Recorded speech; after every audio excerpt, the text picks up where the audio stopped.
Di suatu rumah sakit yang berkapasitas tempat tidur sebanyak 540 TT, pukul 1.00 WIB tanggal 1 Januari 2015, tercatat masih ada pasien yang dirawat sebanyak 314 orang. Selama 1 tahun sampai tanggal 31 Desember 2014, pasien yang masuk rawat inap sebanyak 16.940 pasien. Jumlah pasien dipindahkan sama dengan jumlah pasien pindahan, yaitu sebanyak 345 pasien. Pasien pulang hidup sebanyak 15.932 pasien, dan pasien pulang meninggal sebanyak 915 pasien. Hari pelayanan perawatan dalam tahun 2014 sebanyak 129.584 hari. Itu belum termasuk pasien yang masuk dan pulang pada hari yang sama, yaitu sebanyak 62 pasien. Sedangkan lama dirawat pasien keluar pada tahun tersebut sebanyak 127.394 hari. Berapakah BTO rumah sakit tersebut? A. 65,77%, B. 65,74%, C. 8 hari, D. 31 kali, dan E. 4 hari. Mimin berikan waktu 5 detik untuk teman-teman bisa menghitung. Silakan di pause soal ini.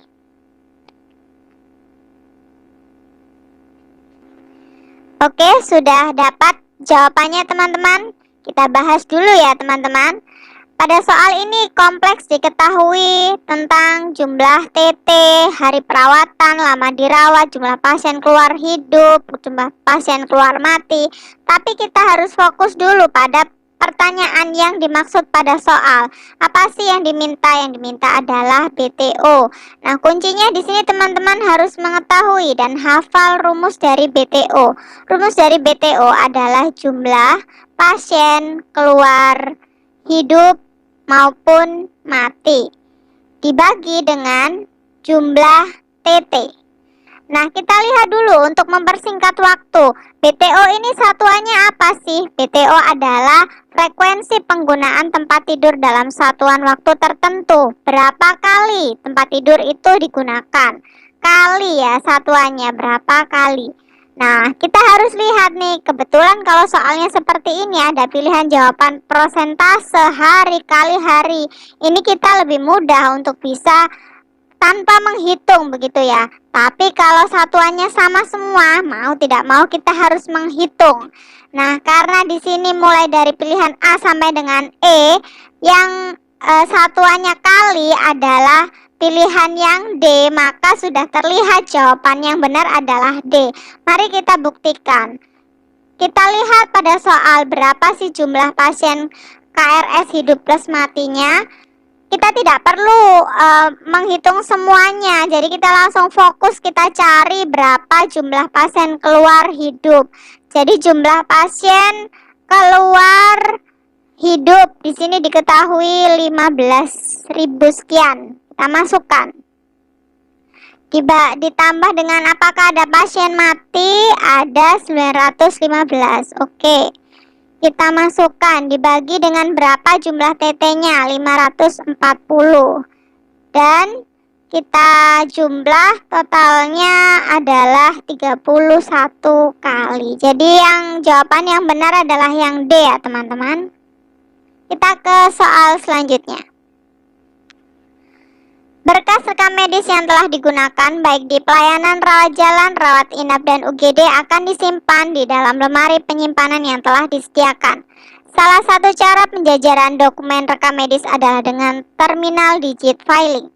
Manakah dari urutan berkas berikut ini yang menggunakan sistem penjajaran tersebut? Kita berikan waktu 5 detik untuk teman-teman bisa mencermati dan menjawab soal. Silakan di pause video ini.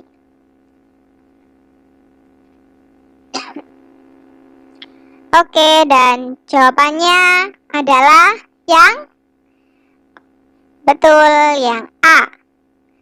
Terminal digit filing adalah penjajaran berdasarkan angka akhir. Yang diminta adalah terminal ya teman-teman, angka akhir. Maka kita harus fokus pada angka 2 digit angka akhir. Kita lihat mulai dari pilihan A sampai dengan E. Oke, yang A ini sama semua ya, digit akhirnya 02, yang B juga. Kemudian yang C juga, yang kecuali yang E ya teman-teman. Yang E ini tidak termasuk ya. Kita lihat pada pilihan A, ini adalah digit awal yang harus kita cermati. Kemudian ini adalah digit yang kedua, dan yang terakhir adalah yang paling kiri. Kita lihat, kita urutkan mana sih yang berurutan mulai dari yang paling kanan sampai dengan paling kiri, dan jawaban yang paling tepat adalah yang A. Kita ke soal selanjutnya. Pada saat pasien diwawancara mengenai kondisi kesehatannya oleh dokter, ternyata pasiennya tidak dapat memberikan keterangan secara langsung dikarenakan ketidakmampuan menjelaskan karena pasien hilang ingatan. Maka yang menjelaskan adalah keluarganya. Apa nama kegiatan wawancara tersebut? A. Auto anamnesa, B. Alo anamnesa, C. Auto alo anamnesa, D. Privat anamnesa, dan E. Family anamnesa. Silakan dijawab.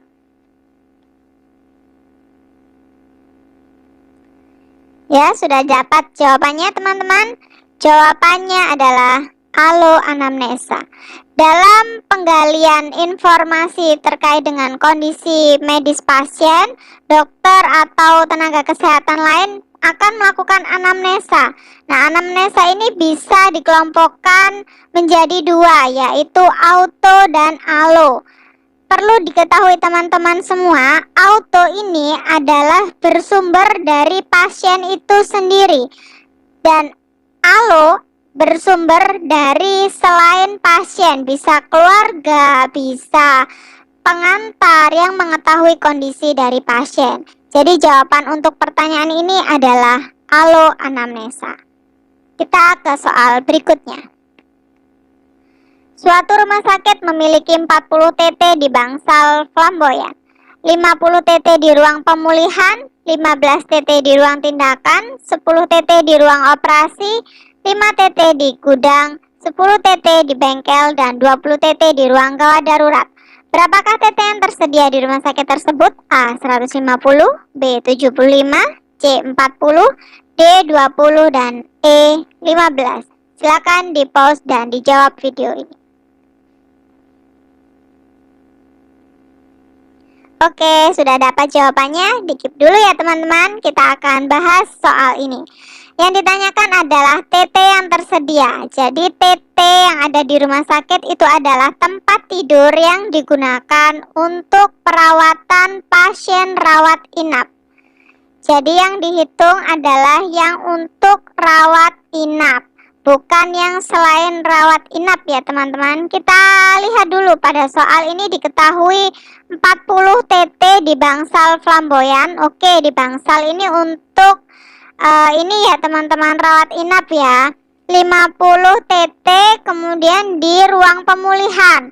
Ruang pemulihan ini biasanya ada di bisa di unit ICU atau di HCU atau di OK begitu ya, tapi tidak digunakan untuk menetap pasien itu dirawat di RR atau ruang pemulihan ya teman-teman. Jadi untuk yang di ruang pemulihan itu tidak perlu dihitung sebagai TT rawat inap begitu ya teman-teman. Kemudian 15 TT di ruang tindakan, artinya ini bukan untuk rawat inap ya teman-teman. Ini sudah jelas spesifik hanya untuk di ruang tindakan. Kemudian 10 TT di ruang operasi. Ruang operasi juga tidak digunakan untuk rawat inap, jadi tidak kita hitung ya teman-teman. Kemudian ada 5 TT di gudang. Di gudang jelas tidak ditempati ya teman-teman untuk rawat inap, jadi tidak kita hitung. Kemudian 10 TT di bengkel, juga di luar rumah sakit. Kemudian 20 TT di ruang gawat darurat. Di ruang gawat darurat juga tidak digunakan untuk pasien tinggal untuk dirawat inap. Jadi yang hanya digunakan untuk rawat inap adalah sebanyak 40 TT. Jawabannya adalah C. Kita ke soal berikutnya. Pasien Fulan masuk perawatan di Bangsal Marwah pada tanggal 23 Desember 2019 pukul 09.00. Dan pada hari itu juga, pada pukul 17.00, Fulan meninggal dunia. Pada pukul 00:05 WIB, petugas Bangsal Marwah melakukan sensus harian rawat inap. Bagaimanakah status Fulan dalam sensus harian rawat inap Bangsal Marwah pada hari itu? A. Pasien masuk, B. Pasien keluar, C. Pasien meninggal, D. Pasien transfer, dan E. Pasien masuk dan keluar pada hari yang sama. Silakan dijawab soal ini.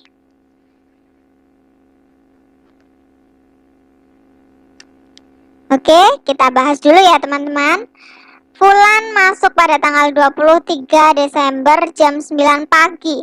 Pada jam 17 di hari yang sama berarti ini ya teman-teman, Fulan meninggal dunia. Nah, ini sudah jelas ya, dia berarti dikategorikan KRS atau keluar rumah sakit dalam keadaan meninggal. Sudah spesifik di sini bahwa statusnya dia meninggal, artinya bahwa pada sensus harian dia akan tercatat sebagai pasien meninggal.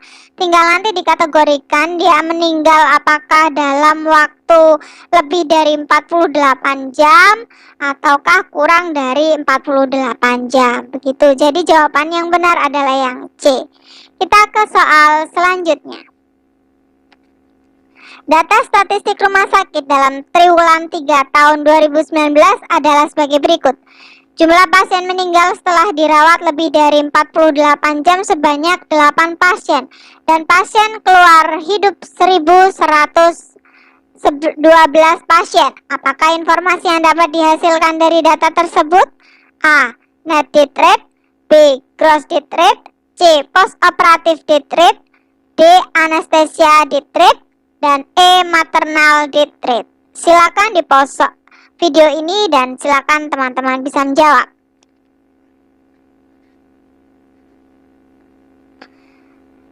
Oke, sudah dapat jawabannya? Ya, jawaban yang benar adalah net death rate. Jadi kuncinya teman-teman harus hafal dan harus mengetahui perbedaan dari NDR dan GDR. Kalau NDR ini adalah yang meninggal lebih dari 48 jam. Kalau yang gross death rate ini adalah angka kematian umum, artinya semua ya, baik lebih atau kurang dari 48 jam. Nah, di soal ini apa yang diketahui? Setelah dirawat 48 jam. Jadi sudah jelas jawabannya adalah yang A. Kita ke soal berikutnya. Seorang staf RMIK sedang bertugas dan menerima telepon seseorang yang mengaku petugas asuransi di kota B dan meminta penjelasan tentang penyakit pasien untuk mengurus klaim asuransinya. Bagaimana seharusnya langkah selanjutnya yang dilakukan oleh staf tersebut? A. Memberikan informasi langsung, B. Meminta kebenaran data dari penelepon, C. Menghubungi dokter yang merawat dan minta penjelasan, D. Dibacakan penyakit pasien sesuai catatan dalam rekam medis, dan E. Menganjurkan agar penelepon datang dan menunjukkan syarat yang dibutuhkan. Silakan di-pause dan dijawab soal ini.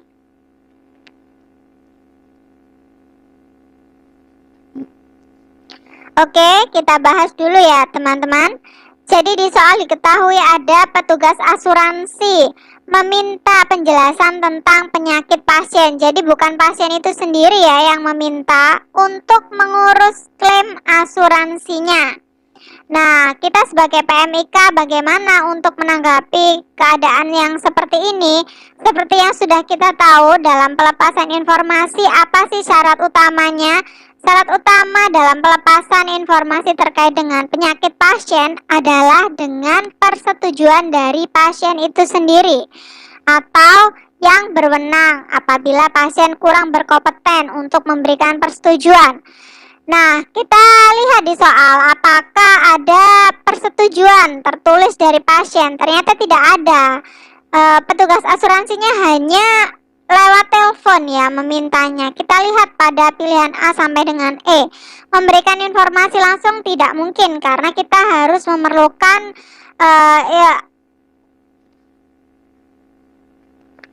memberikan informasi langsung ini tidak mungkin ya teman-teman, karena tetap kita harus membutuhkan persetujuan tertulis dari pasien atau yang mewakili. Kemudian yang B, meminta kebenaran data dari penelepon. Ini juga tidak tepat ya teman-teman, karena tidak spesifik untuk menggambarkan mana sih persetujuan dari pasien. Untuk yang C, menghubungi dokter yang merawat dan minta penjelasan.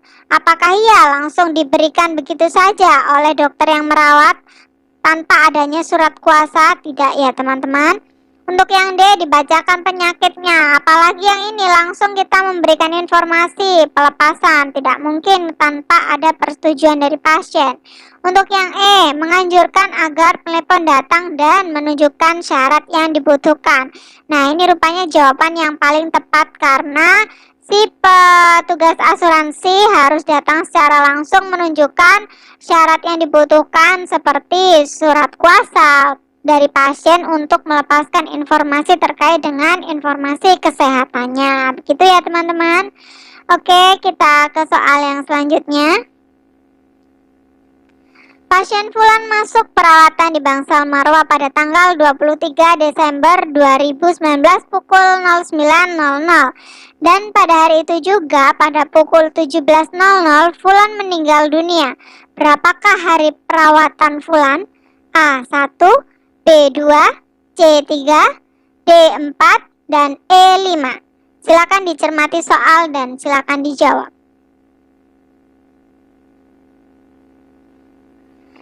Oke, dan jawabannya adalah yang A. Hari perawatan adalah sisa pasien yang dirawat pada satu periode tertentu. Jadi itulah yang menjadi beban dari petugas untuk merawat pasien. Apabila pasien itu keluar dan masuk di hari yang sama, maka harus dicatat sebagai hari perawatannya satu gitu ya teman-teman. Sudah sepakat ya dalam pencatatan sensus harian, apabila pasien masuk dan keluar di hari yang sama, maka dicatat atau dihitung satu hari. Begitu ya teman-teman. Jadi kita lihat ini masuk tanggal 23 Desember. Kemudian di pukul 17 tidak ada keterangan tanggal, artinya oh ini ada keterangan pada hari itu juga, artinya dia sama ya, di tanggal 23 Desember pasiennya meninggal. Jadi masuk dan keluar di hari yang sama, yang sudah kita sepakati bahwa pasien masuk keluar di hari yang sama dicatat satu hari. Jadi jawaban yang benar adalah yang A. Kita ke soal yang berikutnya. Anda adalah staf rekam medis yang bekerja di unit pelaporan di dalam SIRS Revisi 6, isian data kunjungan dan 10 besar penyakit untuk kasus rawat inap adalah A. RL 3.1, B. RL 3.2, C. RL 5.2, D.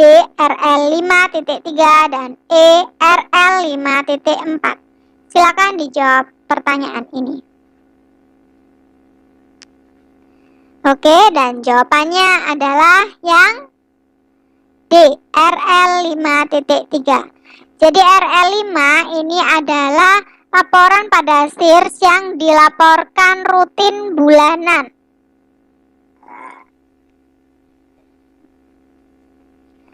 Jadi dilaporkan rutin bulanan.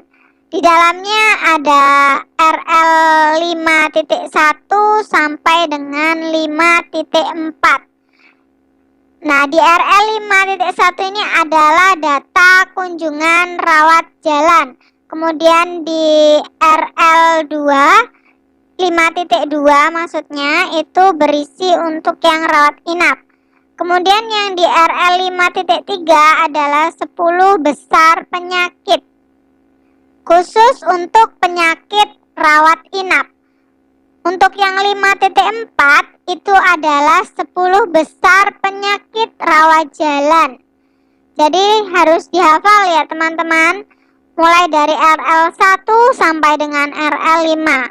Kalau RL 3 ini dilaporkan setiap tahun. Isinya adalah data pelayanan, mulai dari kegiatan obat, pelayanan kebidanan ada dalam RL3 ini. Tapi kalau untuk 10 besar penyakit ada di RL5. Begitu ya. Jadi jawabannya adalah yang D. Kita ke soal berikutnya. Perekam medis RSUD Dr. M. Yunus Bengkulu sedang melakukan penataan berkas rekam medis yang telah kembali ke ruang filing. Dengan nomor rekam medis seperti yang tertera pada layar, metode penjajaran berkas rekam medis ini dikenal dengan A.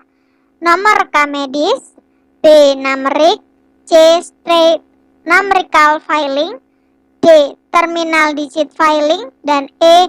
Middle digit filing. Silakan di-pause dan dijawab soal ini.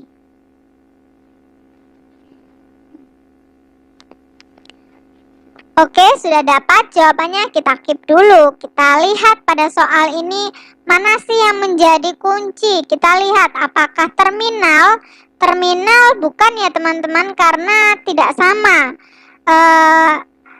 antara nomor RM1 dengan yang lain pada digit yang akhir. Kalau yang tengah kita lihat, tengah 27. Oh, ini kemungkinan. Oke, kita kemungkinan ini adalah angka tengah ya teman-teman. Kita lihat dulu untuk middle digit filing ini adalah yang pertama, digit utama yang kita harus perhatikan. Kemudian yang ini adalah digit yang kedua, dan ini adalah yang terakhir. Kita lihat apakah berurutan. 27, 12, oke, sama. Kemudian yang ketiga 6566, lebih besar lagi, dan lebih besar. Oke, sudah ketemu ya teman-teman jawabannya. Jadi ini adalah middle digit filing. Oke, sampai sini sudah jelas ya teman-teman. Nah, itu tadi beberapa soal yang sudah Mimin berikan untuk teman-teman. Semoga bermanfaat. Semoga teman-teman semua dapat lolos pada tes seleksi P3K rekam medis pada tahun ini. Amin. Doakan supaya Mimin bisa terus update soal-soal terbaru, tentunya sesuai dengan kisi-kisi pada Permenpan RB untuk teman-teman semua supaya bisa membantu teman-teman semua. Mimin akhiri pertemuan ini. Wassalamualaikum warahmatullahi wabarakatuh.